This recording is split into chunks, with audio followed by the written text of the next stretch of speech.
Attitude yang selalu Bravi terapkan ketika nge-DJ ke tempat lain. Dengan prinsip lo, gue senior, gue keren, lu harus kenalan sama gue, lu harus sungkem sama gue. Nah, tadi tuh aku mau nanya, di DJ-DJan ada gak sih apa sungkem sama senior? Banyak banget, bukan ada lagi, banyak banget. Kalau mau main di mana gitu, sini nih lu harus kenal dulu sama Yes, yang pernah nggak DJ di sini dari zaman kapan, gitu nggak? Yes, bahkan aku aja as a guest. Ini kalau kita ngomongin strata ya, guest DJ itu stratanya lebih tinggi dibanding residen secara value. Karena guest DJ itu pertama diundang ke bertandang lah, ibaratnya bertandang ke rumah orang. Gue tamu besar nih. Itu aja aku selalu menerapkan diri setiap kali aku masuk ke DJ booth, which itu dapurnya DJ rumah, tuan rumah nih. Aku selalu kenalan dulu, Bang Vicong izin ya gini-gini. Itu harus selalu aku terapkan. That's why, karena aku berpikir mereka tuan rumah.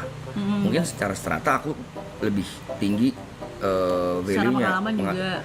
Ya enggak juga sih kalau pengalaman. Secara value lah di malam itu, pada malam itu doang orang-orang menunggu aku main. Tapi secara etika, gue lagi bertandang ke rumah orang loh. Gue harus kenalan, harus sungkem, harus izin dulu. Mau sebesar apapun gue, sekeren apapun gue, tetap mereka ini yang tuan rumah loh.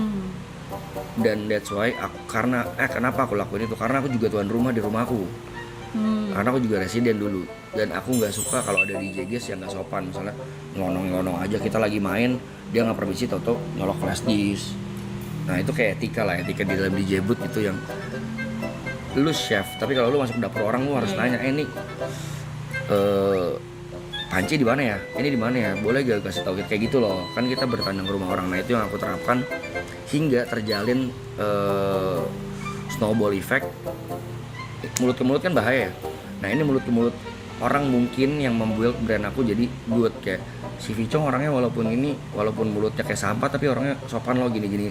Itu yang kebuild ke orang-orang. Jadi attitude itu menurutku sangat penting lah.